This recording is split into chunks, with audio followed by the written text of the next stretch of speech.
I was totally shocked. I was totally shocked, but I had been informed the whole way that all three teams would be involved. But I was shocked not only that he selected the Clippers, but I was shocked at some of the intel, how he reached out to Kevin Durant and really made a plea for Kevin Durant to join him with the Clippers. Kevin Durant decided to join Kyrie Irving, going to go to the Brooklyn Nets. Then how he immediately moved off of Kevin Durant compared to just joining the already made, the big three there in Los Angeles, everyone thought was a done deal, or even a short-term deal going back to Toronto. He stayed. For a quiet guy, he does a lot of talking. He talked to Paul George, forced Paul George to go to his employer and force his way out of his second team to be able to force his way out of it in 3 years. To me, Kawhi Leonard and how aggressive he was. You asked me a question on Friday, what would we learn about Kawhi? Now, I didn't think I would learn that much, but, man, how aggressive he was and how he took charge of the situation to be able to control his own fate. But ultimately, it was just like Kyrie, and I had mentioned this a couple times, he wanted to go back home. And the Clippers, they wouldn't let the girl go. Right. Man, they made eyes on Kawhi last year when Kawhi said he would play for the Clippers. And I don't know about the NBA office, but the Clippers, during the season, they stayed in contact. They let Kawhi know. Every single Raptors game, and much to the chagrin of some of the Raptors front office, there's someone there all year long in a Clippers team polo. They had one of their analysts criticize Kawhi on TV. You're out. They fired him. Yeah. So it was everything behind the scenes. The Clippers had the advantage that we thought Toronto had. And listen, I understand the trade haul is unprecedented, but you cannot look at the Clippers gave up that for Paul George. They gave up that for Paul George and Kawhi Leonard. You got the reigning Finals MVP and maybe the next best two-way wing in the league, a top 5 player and now also a top 15 player. That's the price of that, both on long-term deals. And I think it's very important to Nick's point. When Kawhi leaves the meeting with the Clippers, he tells them, if you get Paul George, I'm coming. I'm coming. But I think they also know, whether it was said or not, if you don't, I'm not. We did learn a lot. We learned that Kawhi does not want the easiest path possible, but he also does not want an impossible path. Signing with the Clippers, where your second-best player is Lou Williams or Gallo or Patrick Beverley, however you slot them, would have put you the 8th or 9th best team in the league. That would not have been what you had in Toronto with former Defensive Player of the Year Marc Gasol, with Kyle Lowry, with Siakam, with Van Vliet. It would have been the least talented team he's ever been on. So he made the best move for himself, and selfishly, for me as a basketball fan, the best move for the NBA.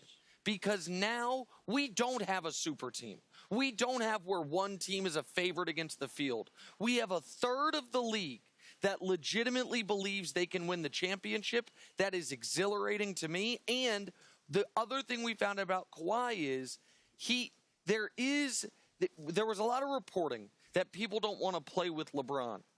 I think there's an element of, if you think you can be the face of the league, if you think you can be the best player in the league, how big of a shadow does LeBron cast over it? I think that affected Kawhi's decision. I think he would have signed with the Lakers if the Clippers hadn't gotten the deal done. But this is the best move for Kawhi and the best move for the NBA.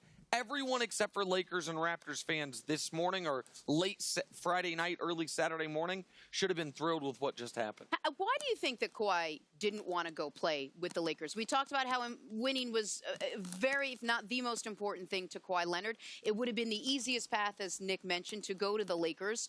Why do you think he chose? Do you think that if Toronto or the Clippers weren't able to get that second star, he'd be playing with the Lakers now? Well, this is the thing with the Lakers. And I disagree with Nick a little bit. I don't think Kawhi was going to go to the Lakers. I think his second option was to go back on a short-term deal to Toronto. But he kept the constant threat that forced the Clippers to trade all those picks. The constant threat that Kawhi could be down the hallway.